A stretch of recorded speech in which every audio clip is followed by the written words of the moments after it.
Welcome to the Salmon Runs YouTube. Enjoy the video.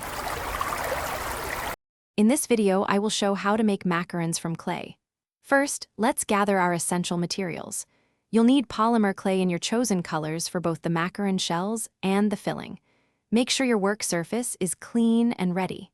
Basic sculpting tools, a small rolling pin, and a sharp craft knife will also be very helpful for precise work.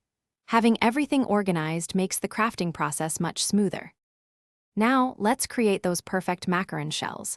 Take your chosen clay color and roll it out into a thin, even sheet, aiming for about 1/8 inch in thickness.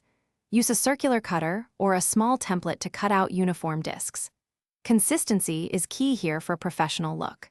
After cutting, gently smooth the edges of each clay disc to ensure a neat and polished finish before moving on to the next step.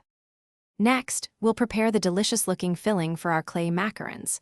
Select a contrasting clay color and condition it thoroughly until it's pliable.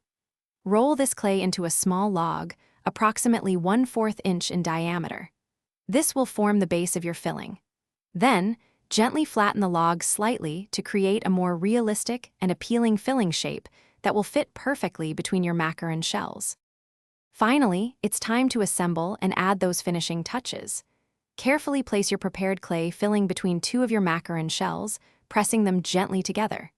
For an authentic look, use a needle tool to add subtle texture around the edges of the shells, mimicking the feet of a real macaron.